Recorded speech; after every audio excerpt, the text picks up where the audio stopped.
আমি কল্যাণী ক্রিয়েশন থেকে আজকে টমেটোর জ্যাম তৈরি করতে যাচ্ছি। সেই টমেটোর জ্যামটা করার জন্য আমি খুব সুন্দর পাকা পাকা টমেটো নিয়েছি।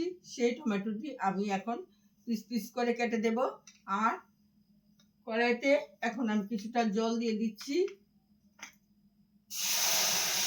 জলটা গরম হয়ে যায়, তারপর টমেটোগুলিকে এখন আমি পিস পিস করে কেটে কড়াইতে দিয়ে দিচ্ছি। সিদ্ধ হয়ে যাবে, তারপর আবার আপনাদের দেখাবো। এখন আমি টমেটোগুলিকে পিস পিস করে কেটে নিচ্ছি।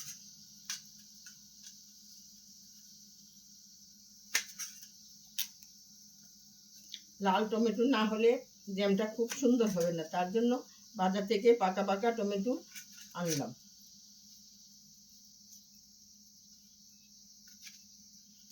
এখন বাজারে প্রচুর টমেটো পাওয়া যাচ্ছে খুব সস্তায়।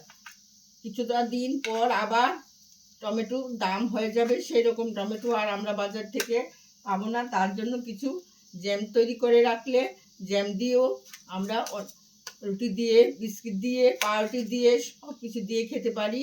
বাচ্চারাও খাবে, বড়রাও খাবে। এইভাবে আমরা টমেটোগুলিকে সংরক্ষণ করার জন্য জ্যাম তৈরি করে নিচ্ছি।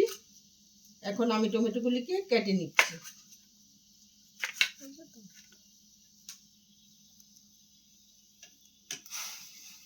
টমেটোগুলিকে কড়াইতে দিয়ে দিলাম, আরো কিছুটা কাটবো। বন্ধুরা, এখন আমার সব টমেটোগুলি কাটা হয়ে গেছে, সবগুলি কড়াইতে দিয়েছি। এখন আমি এটাতে একটা ঢাকনা দিয়ে দিচ্ছি, যাতে টমেটোগুলি ভালো করে সিদ্ধ হয়ে যায়। বন্ধুরা, এখন আমার টমেটোগুলি সিদ্ধ হয়ে গেছে জ্যাম করার জন্য। এখন আমি এটাকে ছাঁকনিতে আস্তে আস্তে করে নামিয়ে নিচ্ছি, বড় ছাঁকনিতে ঢেলে নিচ্ছি।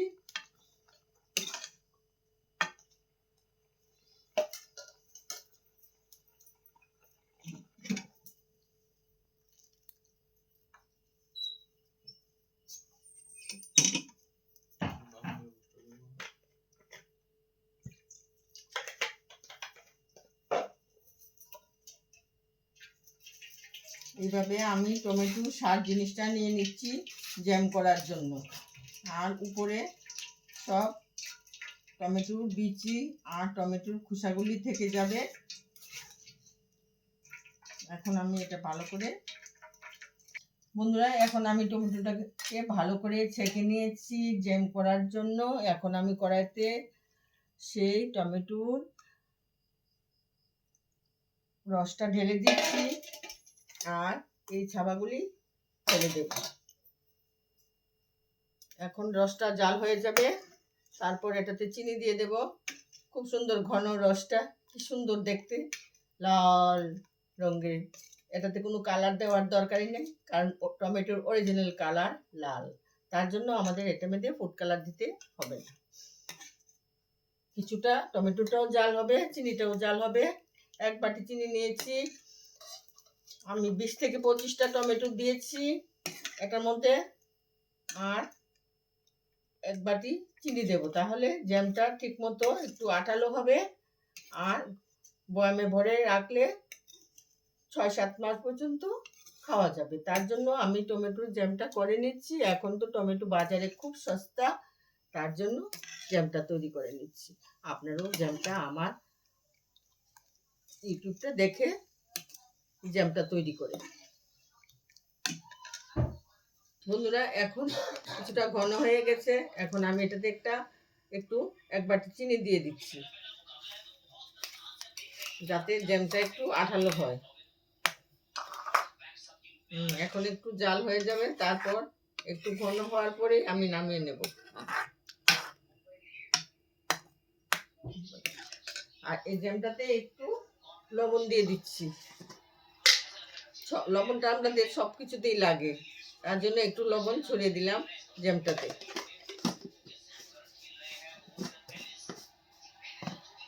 এখন জ্যামটা আস্তে আস্তে, চিনিটা একটু গলে গেছে। আমি আগে চিনিটা একটু জলে ভিজিয়ে রেখেছিলাম, যাতে পট করে চিনিটা গলে যায়। এখন এটা ভালো করে জাল হয়ে যাবে, তারপর আমি নামিয়ে নেব। এখন আমার জ্যামটা ঠিক জায়গায় পৌঁছে গেল। এখন আমি জ্যামটাকে নামিয়ে নিচ্ছি, তারপর আস্তে আস্তে বাটিতে রাখলাম, কারণ বাটিতে না ঢেলে রাখলে বাষ্পটা বয়ামে ভরলে বাষ্পটা ঢুকে জ্যামটা নষ্ট হয়ে যেতে পারে। আর আমি একটু একটু পাতলা থাকতেই নামিয়ে নিচ্ছি, না হলে টেনে যাবে সবটা জ্যাম। আমার এই বলে আমি আমার টমেটোর জ্যামটাকে যে তৈরি করেছি প্রথম থেকে। আপনারা যদি আমার ভিডিওটা যারা যারা লক্ষ্য করেছেন বা যারা নতুন আমার চ্যানেলে এসেছেন, তারা ভালো করে লক্ষ্য করে প্রথম থেকে যে ভিডিওগুলি ছাড়ছি আমি, সেই ভিডিওগুলি আপনারা যদি ভালো লাগে তাহলে আমাকে জানাবেন ফেসবুকে। আমি আপনাদের জন্য পরবর্তী ভিডিও করার জন্য অপেক্ষায় থাকব। টমেটোর জ্যামটা কীরকম হলো লাইক, শেয়ার এবং কমেন্ট করতে ভুলবেন না। জ্যামটার রঙটা কতটা সুন্দর হয়েছে দেখছেন তো বন্ধুরা, একবার লাল টুকটুকে, একবারে লাল টুকটুকে, এটাতে আর কালার দিতে হচ্ছে না আমাদের। এই বলে আমি আমার এই জ্যামটাকে যে তৈরি করেছি, বাচ্চা থেকে বড় সবাই খেতে পারবে। আপনারাও বাড়িতে বানিয়ে নিন এবং সবাইকে খাওয়ান।